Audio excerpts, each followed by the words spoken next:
আসসালামু আলাইকুম বন্ধুরা, আমি মতেজান লাইফস্টাইলে তোমাদেরকে প্রত্যেককে স্বাগতম। আশা করি আল্লাহর অশেষ দোয়ায় তোমরা সবাই ভালো আছো।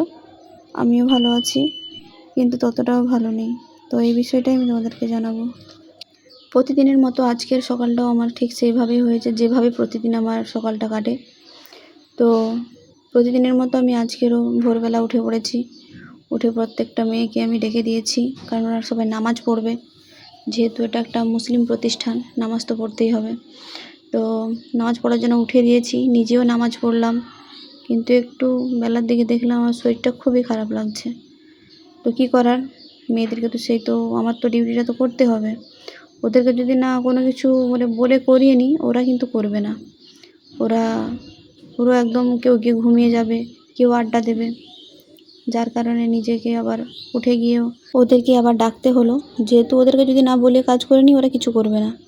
তাই ওদেরকে বলে ওরা আবার চাটা খেয়ে নিয়ে যে সাথে পড়তে বসে গেল। আর আমি এসে একটু শুয়ে গেলাম, কারণ আমার বললাম ফার্স্টেই যে আমার শরীরটা খুব খারাপ লাগছে। যেহেতু মাঝে মাঝে এরকম আমার শরীরটা খারাপ হয়ে যায়, কিন্তু কিছু করার থাকে না, কাজ করতে হবে। আর যেহেতু বাড়িতে একটা ছেলে আছে, মা আছে, ওদের দেখাশোনাটাও করতে হবে আমাকে। তাই পুরোটাই আমার উপর ডিপেন্ড করছে। তো কিছু করার নেই। এসে ঘুমোতে না ঘুমোতে আবার ডাক এলো যে আমাকে আবার গোডাউনে যেতে হবে। তো গোডাউনে কি থাকে? গোডাউনে থাকে আমাদের সমস্ত রান্নাবান্নার জিনিসপত্র থাকে। আর ওইগুলো বের করে দেওয়ার দায়িত্ব আমার। কত কিলো কোথায় কি দেওয়া হলো সেগুলো সব আমাকে লিখে নিতে হয়, এবং পরে ওইগুলো সব দেখাতে হয়। তো এটাও আমার একটা কাজের মধ্যে পড়ে। শুধু যে আমি হোস্টেলে দেখাশোনা করি তা নয়, আমাকে ওখানকারও এই সব কাজগুলো করে নিতে হয়, কারণ ওটাও আমাকে দেওয়া হয়েছে এই কাজটা। তো আবার ওখানে চলে গেলাম। যেতে ইচ্ছা করছিল না, কিন্তু তেমন কেউ নেইও যে আমার পরিবর্তে যাবে। আর যিনি ছিলেন উনি এখন বাড়িতে আছেন। তো যার কারণে আমাকে যেতে হলো।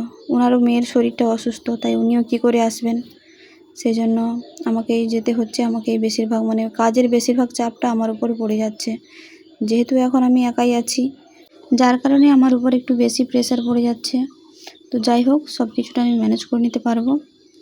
তো তোমাদের যদি এরকম আমার ছোট ছোট ব্লগ ভিডিওগুলো খুব ভালো লেগে থাকে, তাহলে বন্ধুরা আমাকে লাইক কমেন্ট করবে এবং তোমরা আমার পাশে থাকবে। তোমরা যদি আমাকে ভালোবাসা দাও, তাহলে আমি এর থেকেও আরও ভালো ভালো ভিডিও বানাতে পারবো এবং আমার অনেক কাহিনী শোনাবো, যেটা আমার জীবনে অনেক কিছু আমাকে দেখিয়ে দিয়ে গেছে। তো বন্ধুরা, চলো দেখা হচ্ছে নেক্সট ভিডিওতে। ততক্ষণ তোমরা সুস্থ থাকো, ভালো থেকো এবং আমার পাশে থেকো। আসসালামু আলাইকুম।